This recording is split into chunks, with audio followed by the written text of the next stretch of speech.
देती है। और प्यारे क्या हो गया, उसने वहीं सूटकेस छोड़ दिया, वहीं आरा छोड़ दिया और कहने लगी माँ बता दे ये गोपाल तू कहाँ से लेके आई है, मैं वहीं जाऊंगा। ये गोपाल तू कहाँ से लेके आई है। मेरे भाई बहन कहते हैं ना क्या, भगत के वश में है भगवान, भगत के वश में भगवान, भगत के वश में है भगवान, भगत के वश में है भगवान, भगत के वश में है भगवान, भगत के वश में है भगवान। ओ भगत नहीं तो हर मंदिर में, भगत नहीं तो हर मंदिर है, भगत वश पासान, भगत के वश में है भगवान, भगत के वश में है भगवान। ताली बजाइए, बोलो आपके भी अल्लाह की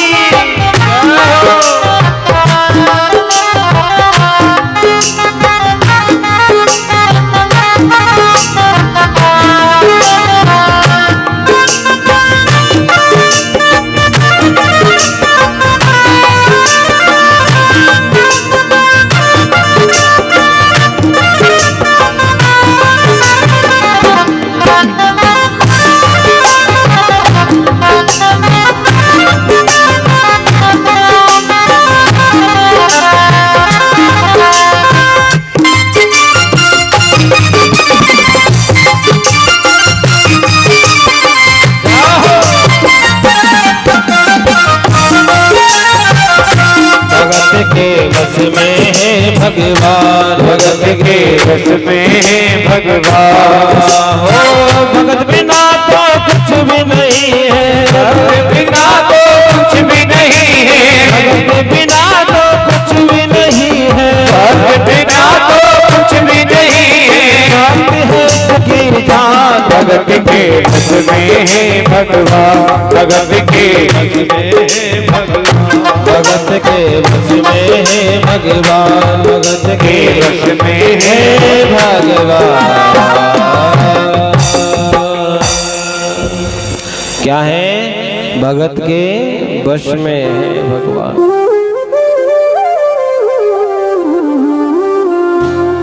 भगवान इतने वश में हो जाते हैं मेरे भाई बहन, भक्त कहे तो बैठते हैं, भक्त कहे तो खड़े हो जाते हैं। आप देखिए हमारे यहाँ मंदिरों में भगत जी सुलाता है तो भगवान सोते हैं, भगत जी खिलावे तो भगवान खाते हैं, और भगवत जी नहलाए तभी नहाते हैं। और आप क्या सोचते हो, बोलते नहीं है? जब भक्त लोरी गाता है तो भगवान बोलता भी है। क्या होता है, जब भक्त जो होता है वो लोरी गाता है तो भगवान बोलते हैं। और ऐसा ही नहीं है कि मेरे भाई बहन कोई हिंदुस्तान का भक्त हो उसी के लिए भगवान बोलता है, नहीं। भक्त होना चाहिए, चाहे वो अमेरिका का हो, चाहे कनाडा का हो, चाहे कहीं और का हो, लंदन का। एक वृंदावन में अमेरिकन भक्त था, उसे भगवान को इतना प्यार था, इतना प्यार था कि लड्डू गोपाल को अपना बेटे के जैसा मानता था। देखिए कितनी बड़ी विडंबना है। हमारे यहाँ बाहर से लोग आ करके हमारी संस्कृति को ग्रहण करते कि नहीं करते? आपके यहाँ जो कितने बड़े बड़े देशों से आते हैं और आकर के प्राइम मिनिस्टर आते हैं, मुख्यमंत्री आते हैं, कोई विदेश मंत्री आते हैं, वो क्या कहते हैं कि हम आपके यहाँ आपके देश को देखने नहीं आते कि कितनी तरक्की पे, क्या करने आते हैं फिर? हम आपके यहाँ आपके देश को नहीं, हम आपके यहाँ आपके संस्कारों को देखने आते हैं। क्या करने आते हैं? सर्विस डालते हैं। क्या करने आते हैं? आपके यहाँ हमें आपके संस्कारों को देखने के लिए आते हैं। कौन कहता है बाहर से आने वाले लोग, हमें शर्म डूब के मरना चाहिए। हमारे यहाँ के बच्चे क्या करते हैं, बाहर की जितना कल्चर है उसको अपने जीवन में अपनाते हैं। और महाराज बाहर के लोग यहाँ आकर के क्या करते हैं, बोलो ना, हमारे कल्चर को अपनाते हैं। वृंदावन में महाराज मैंने देखा कई गोरे लोग आते हैं, वो कहते हैं हमने गोरा नहीं होना, हम गोरा नहीं होना चाहते। क्या करते हैं, ब्रज की रज को अपने शरीर में लपेटते, कहते हैं क्या कि हम गोरे होंगे तो पता नहीं कन्हैया हमें पसंद करेगा कि नहीं करेगा, ये कन्हैया हमारा सांवला है, हम भी सांवले हो जाएंगे। क्या कहता है, हम भी सांवले हो जाए महाराज। जरा सोचिए कितनी बड़ी उनकी भक्ति है कि वो चाहता है कि मैं सांवला हो जाऊं। जमुना जी के किनारे महाराज लोट मारते काले होने के लिए, और हम लोग महाराज दिन भर प्लस्तर पोतते रहते, किस लिए, गोरे होने के लिए। मेरी माताओं, क्रीम लगाने से कोई गोरा नहीं होता है। ये जितने टीवी में ऐड डालते हैं ना, एक नंबर के झूठे होते हैं, इनको तो पैसा मिलता है। आप क्या सोचते हो, ये सब ऐसे टीवी पे ऐड बोलते, नहीं, बहुत पैसा लेते हैं लोग, और ये अपने पैसे के लिए अपनी माँ बहन सबको बेच सकते हैं। ऐड वाले जो होते हैं अपने पैसे के लिए माँ बहन कुछ भी करवा लो, करने को तैयार रहते हैं साहब।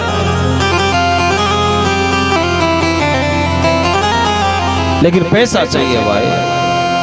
अब आप बताओ ना, कभी क्रीम लगाने से कोई गोरा हुआ है, बोलो तो। कई लोग कहते हैं महाराज, अभी तो एक वो नया चलता है आजकल प्रचार, हमारे वृंदावन में एक ने पोस्टर लगाए दियो, अब दिन में लगाया बाबूजी, रात में कोई आया फाड़ के चला गया। क्यों, सबको पता है महाराज दाने दाने में कोई दम नहीं है।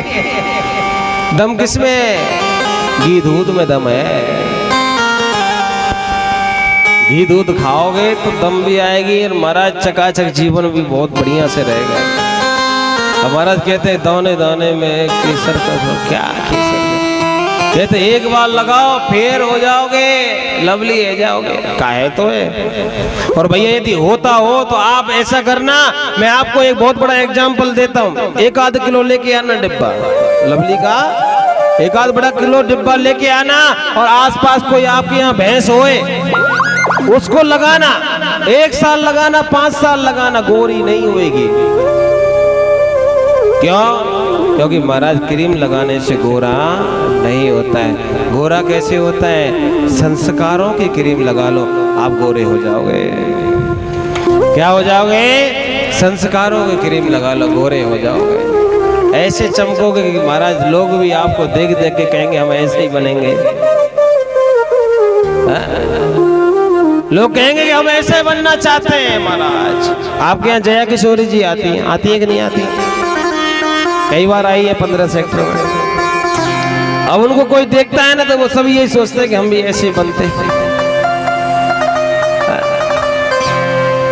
आपके यहाँ मेरे भाई बहन पता नहीं आए कि नहीं आए, मेरे को भगवान मालूम है, लेकिन कृपालु जी महाराज को जब कोई व्यक्ति देखता है तो सबको यही सोचता है कि हम कभी ऐसे बन जाते हैं, ऐसे नहीं तो इनकी चरणों की धूल बन जाते हैं।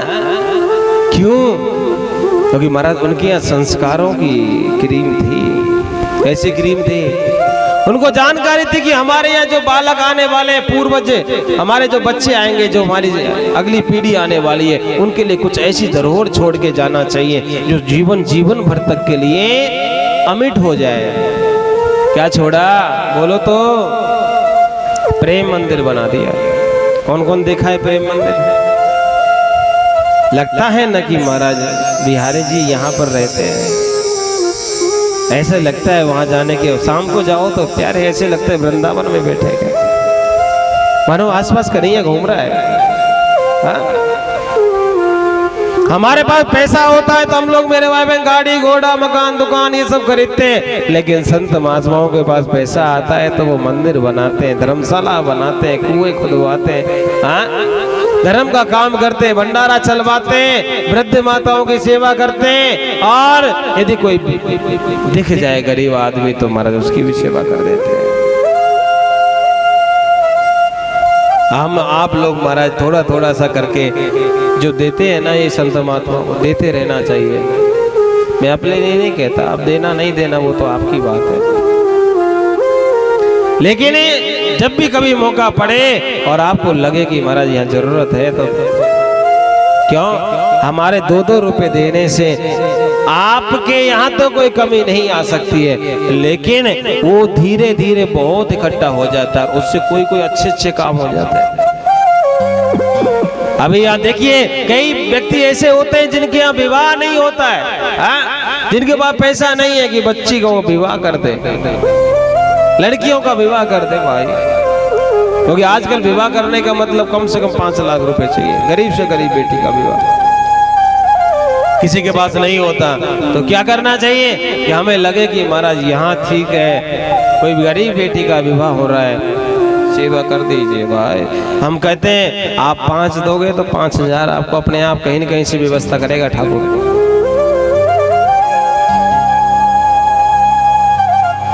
लेकिन हम लोग क्या करते हैं मेरे भाई बहन, अन्यत्र कई ऐसे काम है जिनमें खर्च नहीं करना चाहिए, वहीं खर्च कर डालते हैं।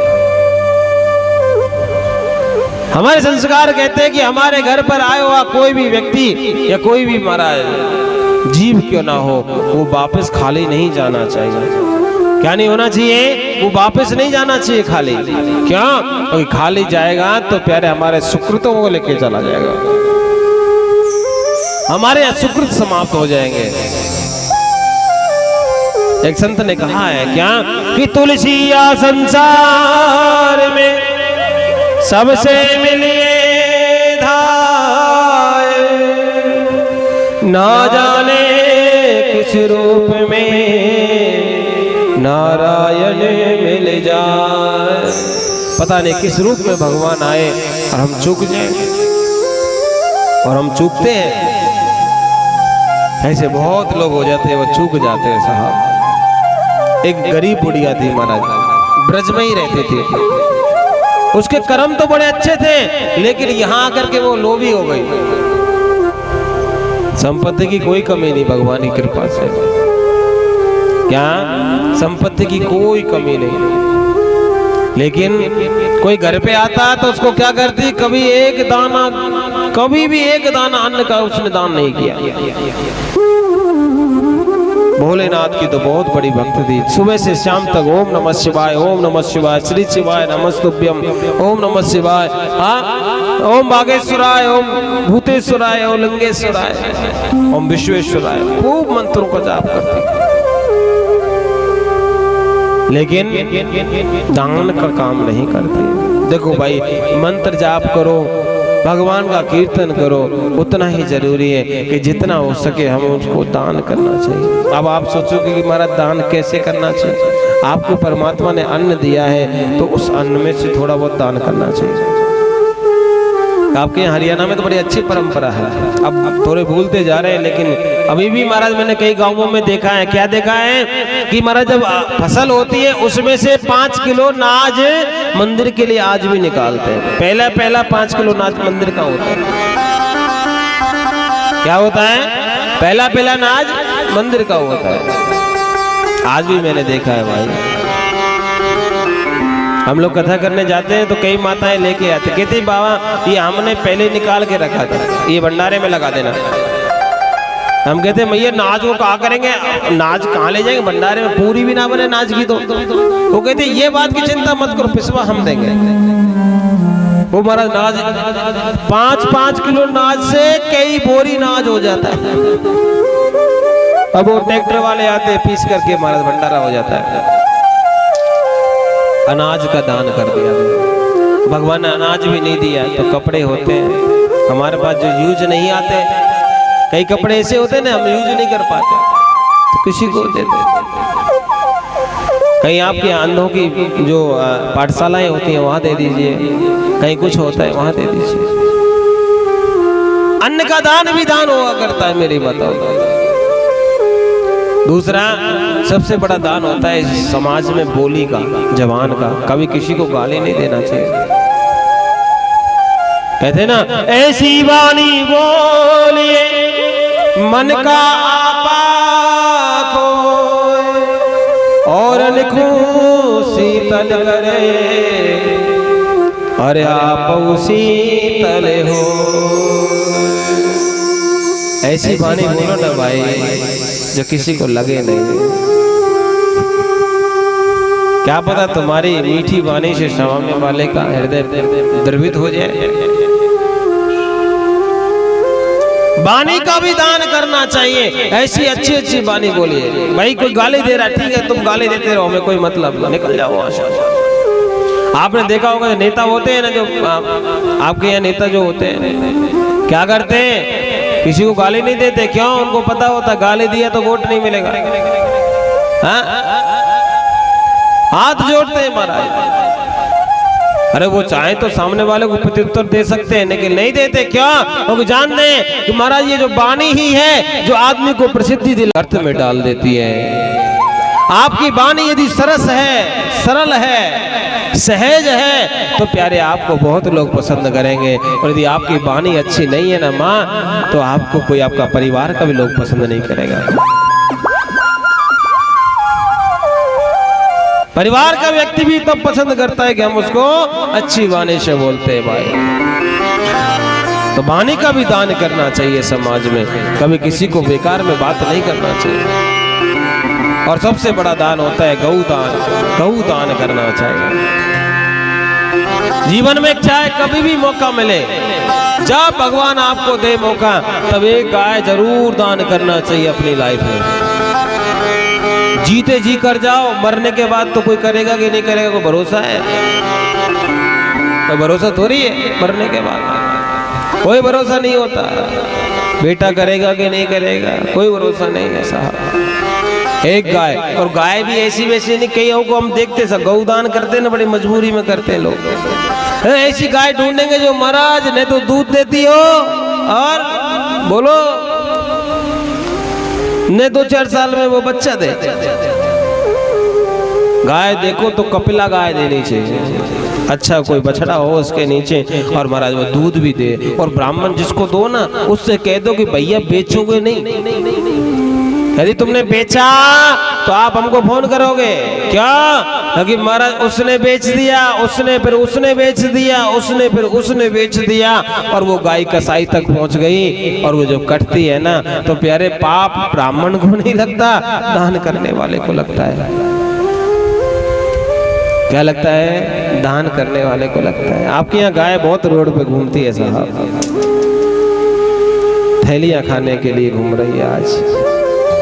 अभी मैं आ रहा था तो बहुत सारी गाय इधर, कौन सा चौक है इधर खड़ी थी, काली पीली धोली लाल। गौ माता कभी रोड पे नहीं घूमनी चाहिए, क्योंकि गौ भारत भूमि की सबसे बड़ा धन है। गाय माता का दूध इतना पवित्र होता है, इतना महाराज अच्छा होता है कि आपका बच्चा 1 दिन का भी है, उसको गौ माता का दूध पिला दो, माँ के दूध के बराबर हो जाएगा। जैसा माँ का दूध होता है मेरे भाई में, उससे भी अच्छा पौष्टिक हो जाता है। किसका दूध? देसी गौ माता का दूध होता है। गौ माता महाराज माता की जगह पे, तभी तो कहते हैं ना गौ को क्या कहा गया है? माँ कहा गया है, जिसके अंदर माँ जैसे गुण होते हैं। आपने देखा होगा कभी भी ये जो भैंसें होती है ना, इनके सामने बच्चा आ जाए तो कुचल के निकल जाती हैं, लेकिन गौ माता के सामने कोई बालक आ गया और वो दौड़ भी रही है, तो प्यारे उसको बचा करके निकल जाएगी। क्या हो जाएगा? बचा कर निकल जाती है, क्योंकि वो भी जानती है कि ये भी किसी का लाल है। क्या है? ये भी किसी का लाल। और कई गौ माता तो इतनी अच्छी होती है सब, मैं तो अपनी बोलता हूँ। अभी जब मैं अभी कथा करके यहाँ से जब गया था, तो हमें दूध की जरूरत पड़ी दोपहरी में। क्या करना था कि वो चूरमा बनाने के लिए खोवा बनवाना था। अब दूध कहाँ मिले? गाय का दूध सब जगह नहीं मिलता। हमारी माता जी कहने लगी कि ऐसा करते हैं कि भैंस का दूध निकाल लेते हैं। मेरी माँ भैंस तो मुश्किल है, कहाँ मिलेगी? अच्छा तो ऐसा करते हैं अपनी गैया, मैं ठीक गैया का निकाल। क्यों? तो भैंस का कोई विश्वास नहीं होता, कोई किसी की दे ना दे। हमारे यहाँ गौ माता है और कई गौ माता है, तो महाराज उसका दूध सुबह निकाला था, लेकिन उसने दोपहरी में भी दे दिया। और कई बार तो ऐसे होता है कि जब बच्चों को लगता है कि कोई नहीं है घर में, बच्चे छोटे छोटे, उनको लगता है कोई घर में नहीं है, और महाराज वो गाय के पास में पहुंच जाते हैं और प्यारे थुन में ही पी आते हैं। भैंस के पी के देखो, ऐसी लात मारेगी कि प्यारे जीवन भर नजदीक ना जावे को। काय को? क्योंकि महाराज वो माँ नहीं है, गौ माता माँ होती है। गौ माता का यदि आप हर रोज दर्शन करते हैं तो प्यारे आपको किसी देवता को मनाने की जरूरत नहीं है। आप यदि गौ माता को एक रोटी देते हैं तो प्यारे आपके सारे सुकृत एक साइड में और गौ माता को दी हुई रोटी एक साइड में होता है महाराज। कई लोग कहते हैं महाराज कर्जा बहुत हो रहा है हमारे ऊपर, कहते हैं ना कर्जा बहुत है, कर्जा बहुत है। हाँ, कर्जा नहीं उतर रहा, उसके लिए मैं उपाय बताता हूँ, बहुत सुंदर है, जीवन में अपनाइएगा। क्या कि सुबह सुबह एक रोटी लीजिए और उस पर थोड़ा सा नमक, एक चुटकी नमक, सफेद नमक रख के और गौ माता को खिला दो। नियम बना दो, आप 3 महीना खिलाइए। 90 दिन जैसे हुआ, 90 दिन के बाद में आपको खुद महसूस हो जाएगा कि हाँ हमारे ऊपर फर्क पड़ा है। गौ माता का बहुत बड़ा हुआ है। हम लोग गौ माता का हमारा दूध यूज करेंगे तो गौ माता का क्या होता है, संरक्षण बढ़ जाता है। आज प्राय आपने देखा होगा गौ माता को काटने के लिए आपके यहाँ से ही ले जाते हैं, यहाँ तो मेवात नजदीक पड़ता है साहब। और कई लोग मेरे भाई बहन उनकी रक्षा करने के लिए कोशिश करते हैं तो उनको प्यारे या तो थाने में दे दिया जाता है या जेल में डाल दिया जाता है। राधे राधे बोलना पड़ेगा और जोर से, और जोर से। इसलिए गौ माता का मेरे भाई बहन बहुत जरूरी है संरक्षण करना। और मेरे कन्हैया ने भी भैंस नहीं चराई थी, हमारे कन्हैया ने भी गऊ चराई थी। क्या चराई थी? क्या चराया था भगवान ने? बकरी नहीं, गाय चराई थी मेरे भाई बहन। और एक आध गैया नहीं थी नंद बाबा के यहाँ, कितनी थी? 9 लाख गैया मैया थी। कितनी? 9 लाख। जरा सोचिए कितना बड़े धनाढ़ रहे होंगे नंद बाबा जिनकी 9 लाख गैया मैया थी। और आज भी मेरे भाई बहन हमारे ब्रज में गैया मैया की कमी नहीं है। रमेश बाबा के यहाँ आप जाकर के देखिए बरसाने धाम में, क्या 3 लाख के आसपास गौ माता है। कितना बड़ा गौधन। और जहां हमारे भाई बहन कोई पता ही नहीं होता पैसा कितना आता है कितना जाता है। एक बड़ा ड्राम रखा है, ड्राम, पैसे के लिए ड्राम रखा है साहब। और उस ड्राम में से महाराज डाल देते हैं लोग, उसी में से निकाल लेते हैं। कोई हिसाब किताब भी कुछ नहीं होता, वो ड्राम ही हिसाब किताब होता है पूरा। रातों रात कितने ट्रक आते हैं भूसे के भर के, कितने निकल जाते हैं। लेकिन गौ सेवा महाराज सेवा है।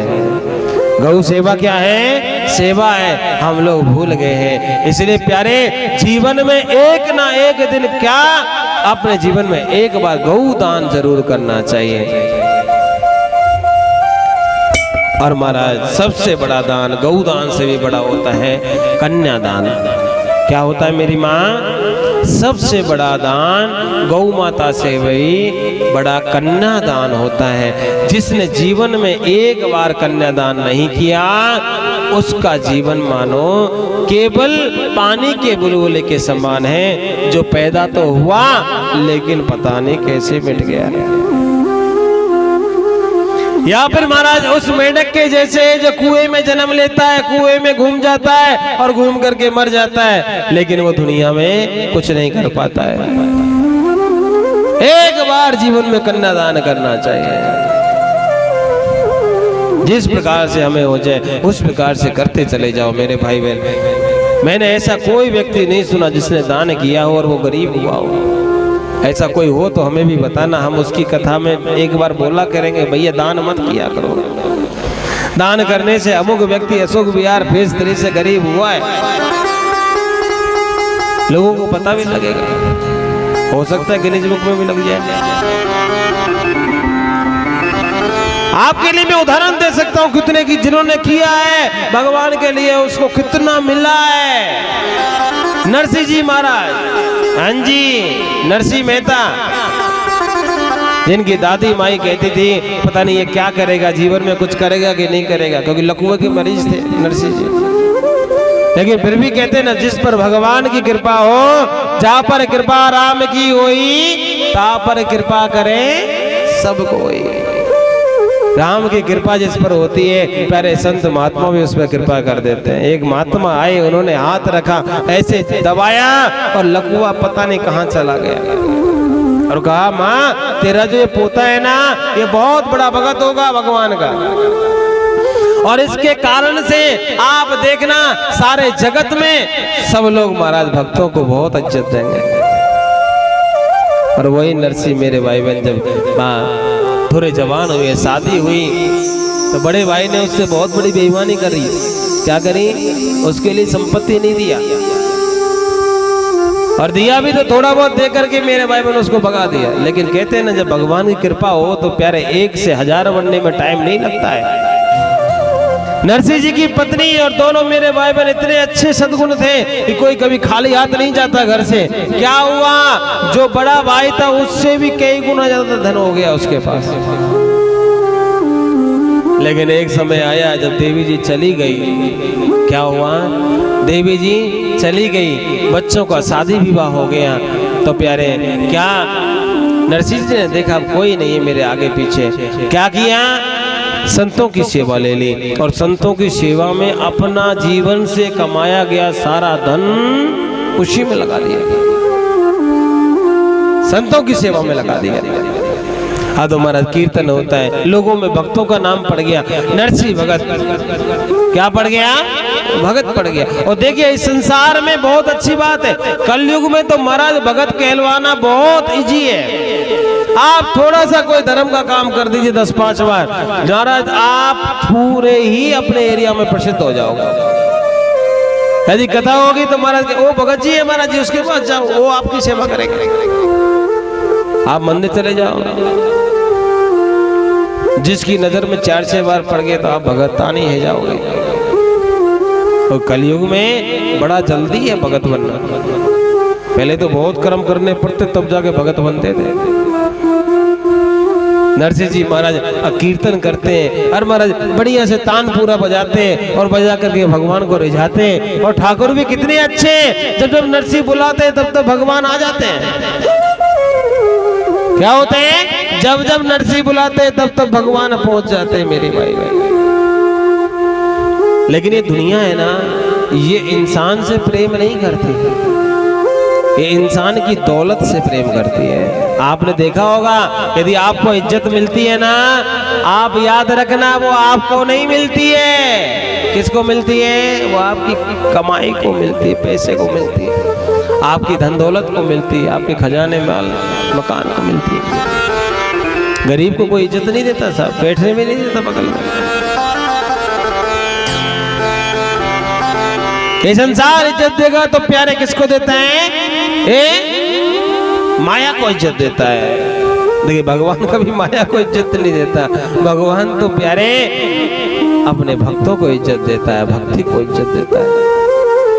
महाराज भगत जी से सबने रिश्ता तोड़ लिया, यहाँ तक उनकी जो बेटी श्यामा थी ना, वो उसके भी जो ससुराल वाले थे उन्होंने भी महाराज आना जाना बंद कर दिया। रामा थी, श्यामा नहीं थी। क्या नाम था? रामा। रामा के ससुराल वालों ने भी आना जाना बंद कर दिया। क्यों? क्योंकि महाराज नरसिंह जी गरीब हो गए। लेकिन नरसिंह के ऊपर कोई असर नहीं है भाई। क्या है? कोई असर नहीं। और एक दिन प्यारे जब उसकी रामा की बिटिया का विवाह हुआ, विवाह के समय कहते हैं ना, आजकल का इंसान सुखी करना नहीं जानता, दुखी करना बहुत अच्छे से जानता है।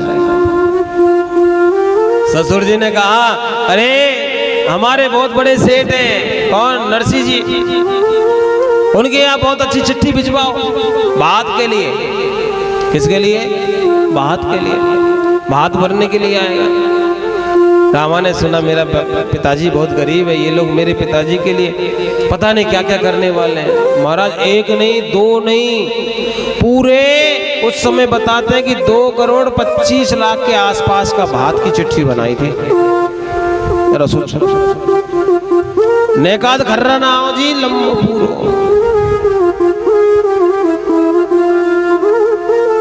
रामा को पता लगा मेरे पिताजी की बेइज्जती करने के लिए लोग नाई को भेज रहे हैं। क्या कर रहे हैं? ये नाई को भेज रहे हैं। वहां पर तो मेरे पिताजी के पास कुछ नहीं है, वो कहां से इतना सामान लेके आएगा। पति को बुलाया, पति के पैर पकड़ लिए, आप ऐसा क्यों कर रहे हो मेरे पिताजी के लिए। देखो भैया, आप याद रखना, बेटी यदि किसी के लिए तड़प सकती है तो अपने पिता के लिए तड़प सकती है। माँ की लाख बुराई कोई कर ले सहन कर लेगी, लेकिन बेटी यदि पिताजी की कोई बुराई सुन लेती है तो सह नहीं सकती साहब, लड़ने को भी तैयार हो जाती है। मैंने कई बार देखा है, कई माताएं होती हैं वो ताना देती हैं, तेरे बाप ने दियो ही कहा तो, अरे वो क्या करेगा, ये वो और कई प्रकार की बातें होती हैं। 2-4 पे तो सुन लेती है, लेकिन आखिर में कहती है मेरे पिताजी ने तुम्हारा क्या बिगाड़ा, तुम्हारे लिए कितनी सुंदर बहू थी, जब से आई हूँ तब से बढ़िया से आपकी सेवा में लगी हूँ, ये कम थोड़ी है, पैसा ही जरूरी थोड़ी होता है।